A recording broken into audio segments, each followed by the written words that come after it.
Ongietorri guztioi, Urduñan hasiko dugu albiste bilduma. Gogora Institutuak ezagutarazi duenez, Urduñako espetxe frankistan hildako 6 presoren gorpuzkiak identifikatu dituzte. 2022an identifikatze lanak hasi zituztenetik 17 pertsona identifikatzea lortu dute eta beste 76 daude zehazteke.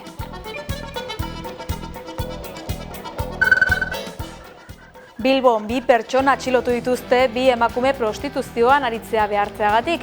Biktimetako batek salaketa aurkeztu ostean Espainiako poliziak ikerketa abiatu zuen. Salaketa jarri ondoren atxilotuek emakumea mehatxatu zuten. Akusatuak aske geratu dira karguekin. Idiazabalen aldiz, enpresari bat atxilotu dutela langile esplotazioa egotzita. Ikerketa urtarrian hasi zen pertsona batek salaketa jarri zuenean, egunean 10 ordu baino gehiago lan egin arren asteburuak barne ez omen zuen nahikoa baliabide ez da jateko ere. Orain arte 5 salaketa jarri dira, baina gehiago espero dira. Bridgestoneko lan gatazkari dagokionez enpresak kaleratzeak murriztea proposatu du. 335 kaleratze beharrean 211 izango lirateke Basauriko plantan. Era berean, Bizkaiko lantegian urtean 100.000 estalki gehiago ekoiztea aurreikusten du 800.000 arte.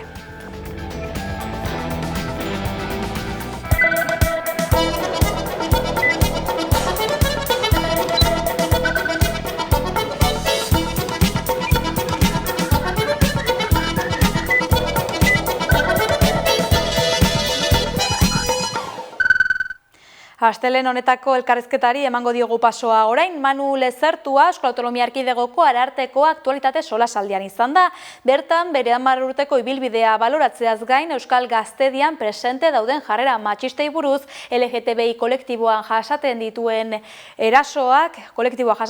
erasoez, kaleko zaratak bizikidetzan duen eraginaz edo administrazioarekin harremanetan euskaraz aritzeko eskubideaz mintzatu da besteak beste.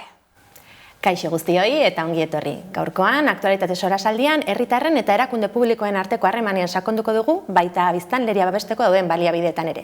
Eta horretarako, 11ko platoan daukagu Manu Lezertua Euskal Autonomia Erkidegoko Arartekoa. Arratsaldeon eta mila esker etortzeagatik. Arratsaldeon zure. Plazerra. Hilabete honen amaieran, 10 urte beteko dira Ararteko izendatu zintuztenetik, nola baloratuko zenuke azkeneko hamarkada honetako ibilaldia? Bueno, oso lan handia izan da. Gero eta gehiago hiritarrek baieztatu dute gure ekimena, gure lana. Gero eta gehiago etortzen dira gure gana arazoak dituztenean. Eta gorakada nahiko nabarmena izan dugu, kesak eta jardueren artean, ehondik 76 igo da 10 urtetan. Gure lana. Orduan, nik uste dut orain erakunde ezaguna garela, Euskal hiritarrek badakitela jo dezaketela gure gana arazoak dituztenean, eta hori erabiltzen dute bide hau beraien eskubideak eta askatasunak babesteko. Apirilaren amaieran argitaratu eta ezagutzera eman zenuten 2024ko jardunaren inguruko txosten orokorra. Bertan, kexa eta kontsulta guztiak batuta, erdiak Eusko Jaurlaritzarekin zerikusia zuten 153, okerrez banago. Zein beste erakunderekin lotutako kexa eta edo kontsultak jaso dituzuen? Bueno, baditugu kexak aldundien kontra, Gipuzkoa, Bizkaia eta Arabako aldundien kontra. Udalen kontra, Euskal Herriko udal guztiak gure kompetiziaren zain daude, eta baita ere agentzia publikoak.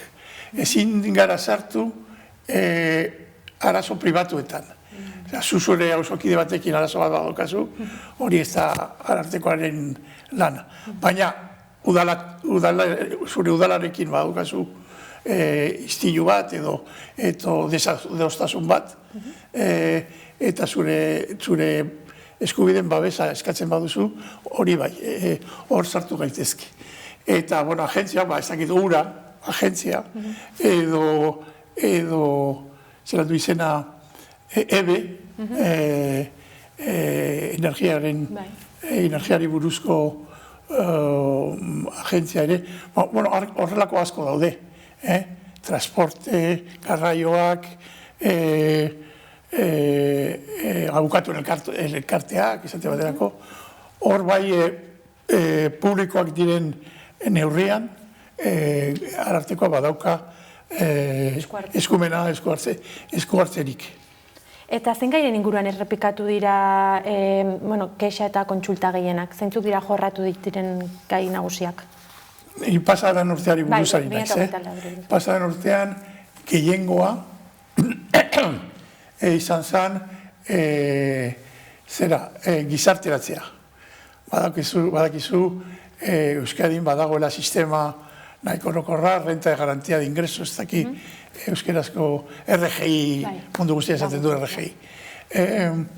Eta hor, beti tradizionalki, aspalditik, kexa kopuru handia esaten da. Eundik 15 horrela. Eta pasan urtean ere gora egin zuen, eta hori da. Baina asko igo da, osasun arloko kexak eta Arartekoaren jarduerak.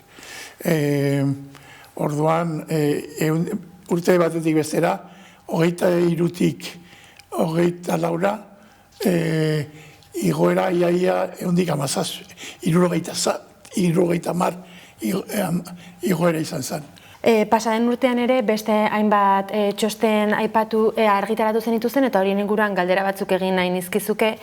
Alde batetik urrian gaztetan erabeen jarrera matxisten inguruko azterlan bat eman zenuten ezagutzera. Eta bertan besteak beste aipatzen zen emakume gazteak gerozta feminista gotza zutela euren burua, baina gizon gazteen tendentzia bazirudien kontrako azala, hau da maskulinitate rol tradizional horrekin lehena baino gehiago identifikatzen zirela. Zer dela eta gertatzen da errealitate hau? Bai, ikusten da, naiz eta arazoa identifikatuta izan, gizonen artean edo mutilen artean, gero eta gehiago erresistentzia eta negazionismo ezezko jarrera bat hartu. Bueno, ez da hain importantea, berdintasun ez da importantea, indarkeri matxista ez da hainbesterako, hori horako joerak detektatu dugu. Eta alde batetik ikusten dugu emakumen artean, nesken artean, kontzientzia hori baikorra dela, mutilen artean ikusten dugu badagoela oraindik resistentzia handiko kopuru majoa. Igual emakumeak baino doblea, neskak baino doblea. Orduan, ikusten ari gara beste metodoak erabili behar dira berdintasunerako mezua ailegatzeko mutien gana, Euskal Herriko gazteai mezua eramateko. Gazteen gana mezua eramateko. Eta orduan, metodo berriak, eta horretarako, zuek, Hamaika Telebista, zatero lagungentzaile izugarriak izango zara, mezu hori pasatzeko. Zermoiak ezin direna bari. Eta guza harrok erabiltzen ditugu komunikazioa, batzutan ez da ailegatzen. Sare sozialak erabili behar dira, zuek bezalako edabideak erabilgarriak izango dira mezua ondo pasatzeko. Eta gainera, beste arazo bat detektatu dugu, sexuari buruzko, sexuarremari buruzko informazioa, kasu gehienetan internetetik eta porno aldetik jasotzen dela. Eta orduan hori ezin da. Behar dugu hezkuntza afektiboa, maitasunerako hezkuntza, harremanetarako hezkuntza askoz zabalagoa eta gure mutilak, gure neskak ikas dezatela zer dira harreman afektiboak beste iturri batzuetatik, eta horretarako ere nik uste dut zuek edabideak eta gaztentzako edabideak bereziki rola oso nagusia daukazuela. Bestalde, abenduan ere beste txosten bat argitaratu zenuten Euskal Autonomia Erkidegoan LGTBI pertsonen inguruko gorroto jarrerei eta aurkako diskurtsoetan aurkako diskurtsoien inguruan. Inkestan esaten zen, biztanleen 71%ak jarrera LGTB-fobikoak antzeman egiten zituela. Zein diagnostiko egin daiteke horren inguruan kolektiboaren egoera hobetu ala okertu egin ote den Euskal Autonomia Erkidegoan azken garaietan? Ze diagnostikoa, diagnostika hori da, esan nahi dut guk diskriminazioaren inguruan, bazterkeriaren inguruan, egin genuen aurrek urtean 23an uste dut izan zala, txosten oso handi bat. Eta hau da, diskriminazio moduko, zure aukera personalak afektibidadean edo sexuaren inguruan egiten dituzu aukerak edo biologia, hori baztertzeko gaia izatea, zinezkoa dela, baina oraindik badago, eta hori zuzendu behar da. Eta horretarako, lehen berdintasunari buruz izan dudala. Hori da, beste ezberdintasun, diskriminazio mota bat, oso gogorra, oso kaltegarria, baina badago, eta kultura aldaketa, errespetuan oinarrituta, eta hezkuntza edabideak informazioa, eta pizkanaka joango gara. Espero dugu hori azeleratzea, eta gero eta kasu gutxiago izatea, baina diagnostika esan oso hain positiboa izan. Aktualitatearekin jarraituz ere, Euskararen inguruko alorra ere jorratu nahi genuke elkarrizketa honetan, zer jakin izan dugu Euskal Autonomia Erkidegoko auzitegi nagusiak, adibidez, hizkuntza eskakizunen inguruan hartu duen azkeneko erabakia dela berrestea epai bat, esanez, Donostiako kabia zaharretxean eskatzen den hizkuntza eskakizuna, gehiagizkoa zela, hau da euskera maila, gutxiago eskatu hartzela. Zer esan zenezak erabaki honen inguruan, gehien bat, kontutan hartuta, Euskaldunok zer nolako eskubidea daukagun erakunde publikoekin ere euskeraz harremantzeko, hor nolako katuko genuke egoera hau? Bai, hasteko esan behar dut, Arartekoak ezin du,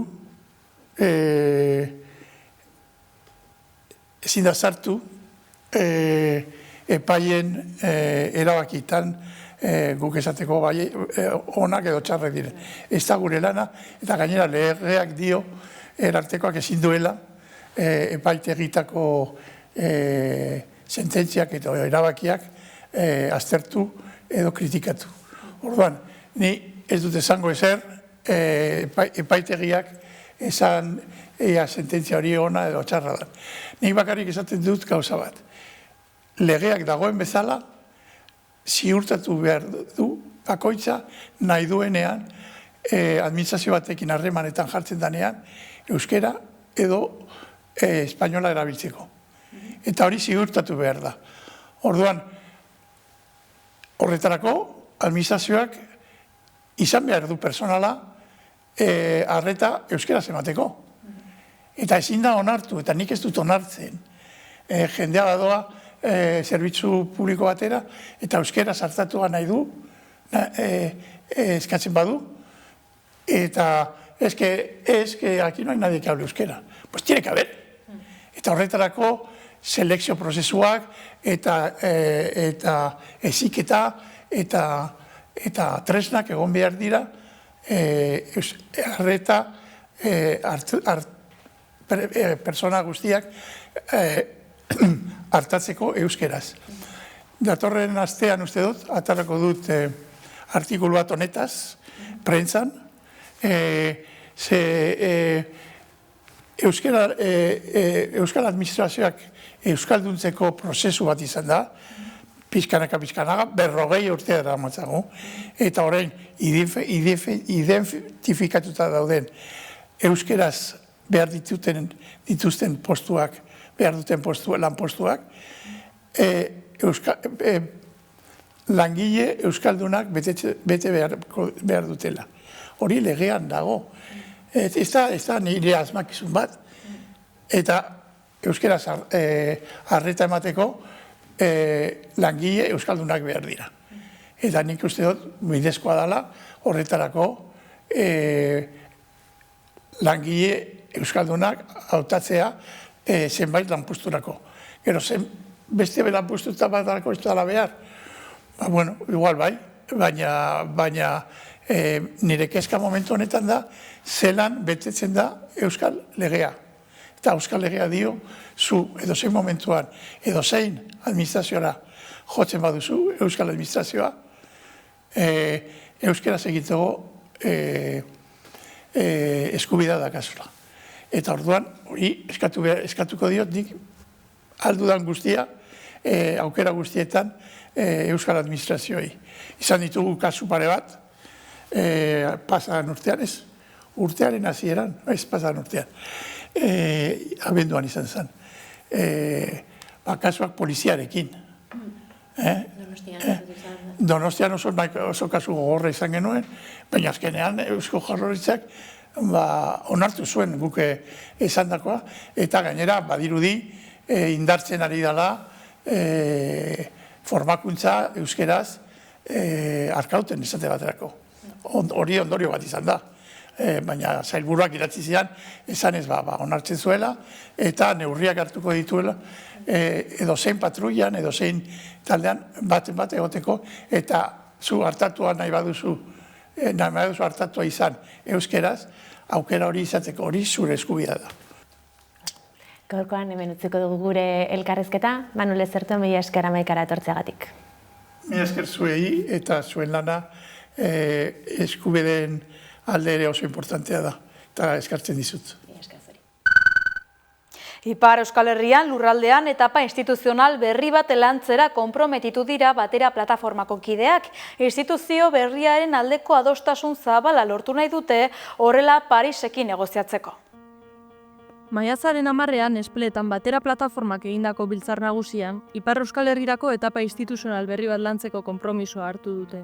Biltzarren parte hartu duten 121 pertsonek plataformaren oinarriak finkatu dituzte, eta lurralde kolektibitatearen aldeko dinamika berrabiarazi dute.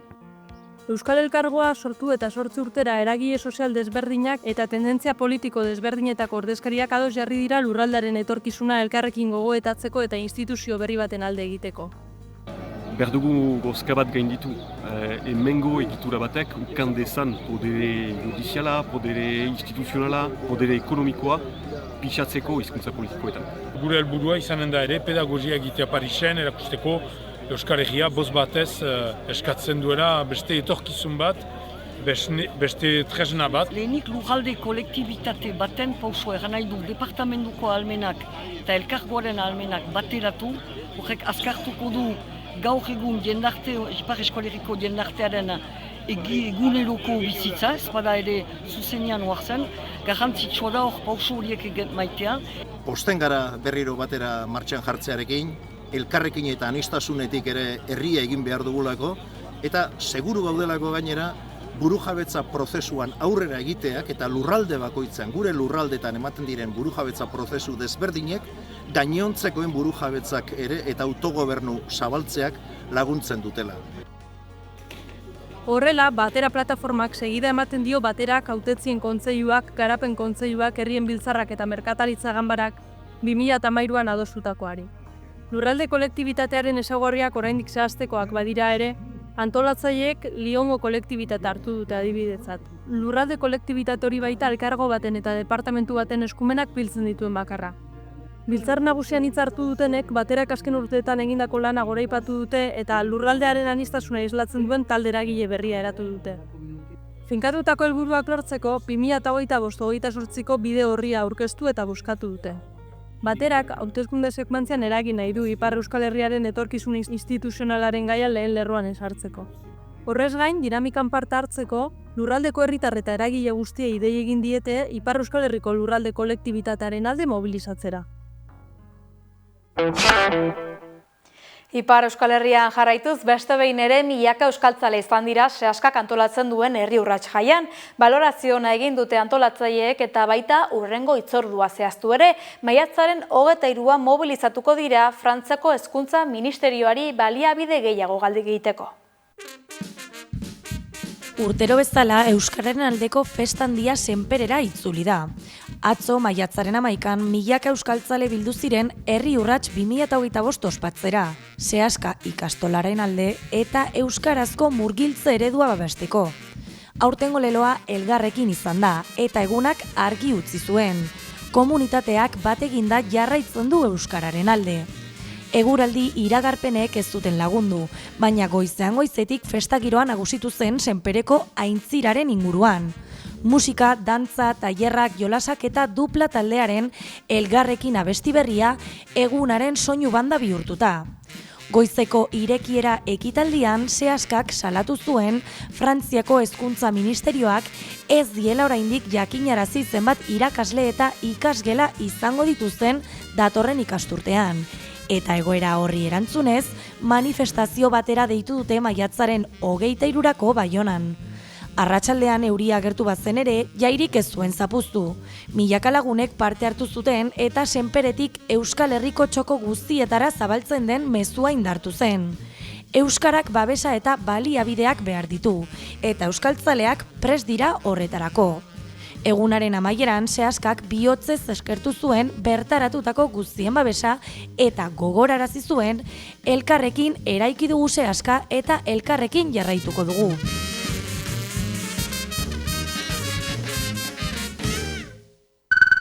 Aldiz, iraganeko hitzorduei begira sorionekuak mugimenduak euskara aldarrikatzeko mobilizazio handi bat antolatu zuen Nafarroa maiatzaren 10ean, ekitaldian parte hartu zutenek euskararen garrantzia nabarmendu zuten Nafarroako nortasunean. Maiatzaren 10ean sorionekuak mugimenduak mobilizazio handi bat antolatu zuen Nafarroan euskara aldarrikatzeko. Arratsaldeko manifestazioa bertan bera utzi behar izan zuten eguraldi txarraren ondorioz, baina goizean 20 herri eta eskualde baino gehiagotan zubiak bete zituzten herritarrek. Zubi simboliko eta errealez baliatu ziren euskara trintxera bat izan ez dadin, elkar ulertzeko eta bat egiteko bide bat baizik. Iruñeko Magdalenako zubian eta Nafarroko beste hainbat tokitan mezu argiak zabaldu zituzten. Ireki ateak euskarari, euskara etorkizunerako zubia, ala nola. Manifestuan gogorarazi zuten euskara ezinbestekoa dela Nafarroako nortasunean, eta ezin dela kanpoan utzi. Kideek ziotenez, hizkuntza hau gurea da, guztiona, eta horregatik eskatu zuten norbanako erakunde, sindikatu eta alderdien konpromisoa. Euskararen aldeko urratsak ez direla bakarrik herritarren ardura eragilena ere badirela.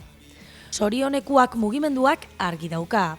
Euskaldunok gara zubi, eta zubi horiek eraikitzen jarraitu behar dugu euskararen aldeko jarrerak sendotuz eta beldurrak gaindituz. Eguraldiak baldintzatu bazuen ere ilusio eta indarra ez ziren baretu.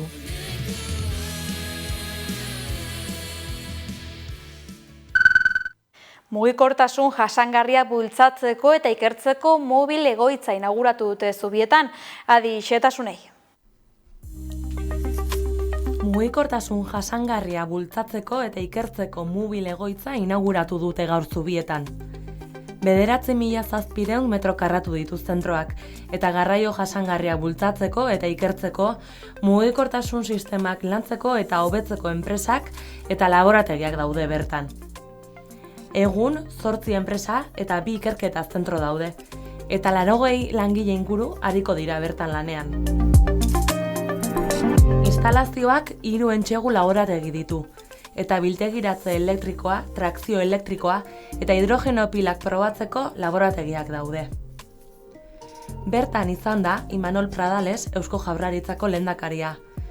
Eta nabarmendu du proiektu honek islatzen duela Euskadik Europako berrindustrializazioaren lidergoan kokatzeko duen ambizioa. Hori da Mobil Center.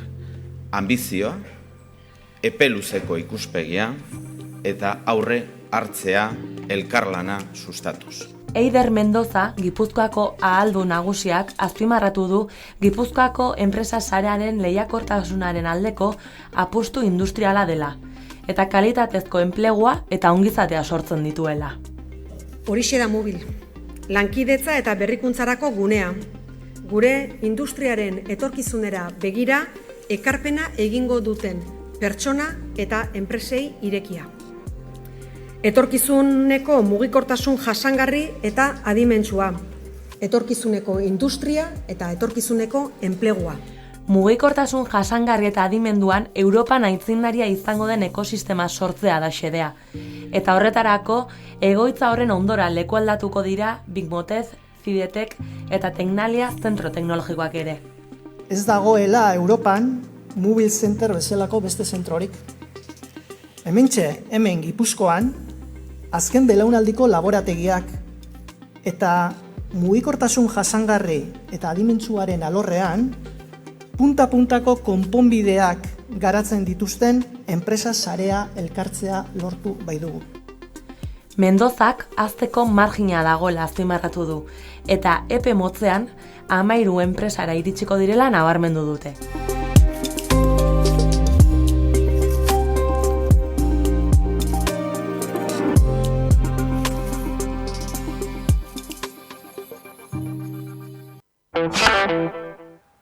Euskal Autonomia Erkidegoko hezkuntza publikoko greba bertan behera geratu da.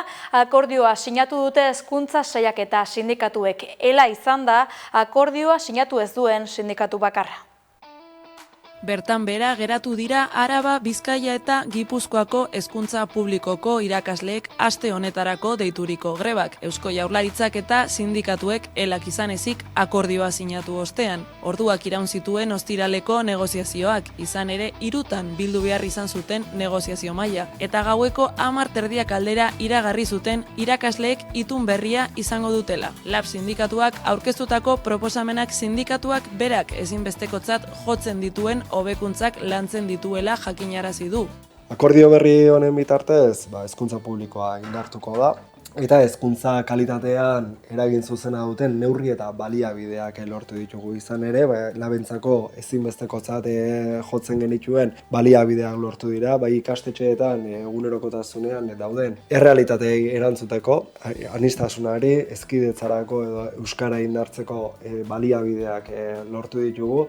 Ela sindikatuak aldiz akordioa ez sinatzea erabaki du. Azaldu dutenez, akordioak ez ditu grebalariek aldarrikatzen dituzten eduki nagusiak jasotzen eta gainontzeko sindikatuek sinatu izana, Labek, Esteilasek eta Komisiones Obrerasek grebekin jarraitzea ekiditen du. Elak akordioa ez sinatzea erabaki du grebetan aldarrikatutako gutxieneko edukiak ez direlako jasotzen. Ratioei buruz ari gara esaterako. Jakinekoa da, ikastalde batean ikasle kopuru gehiegizko batekin erabat zaila dela ikasleei arreta egokia ematea. Planteatu dena eta adostu dena oso eskasa da, etapa guztietan ematen ez den ratio jaitsiera bat da, eta ratio jaitsiera ematen den etapetan ere erabat kosmetikoa den jaitsiera bat da. Itunak besteak beste lan zamak txikituko ditu, ordezkoen lan baldintzak eta soldaten hobekuntza ere ekarriko die irakasleei eta burokrazia murrizteko neurriak izango ditu. Iritsi gara amaierara, ez taldearen Zolozera abestiarekin agurtuko gara gaurkoan, ongi izan eta bihar arte.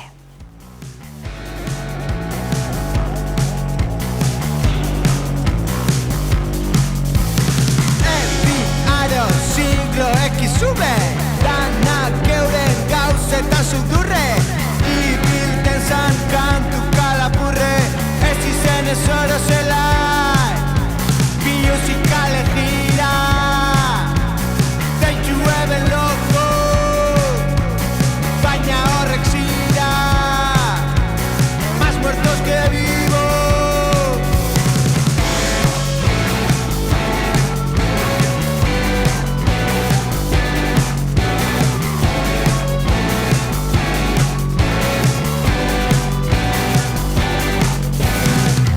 Well,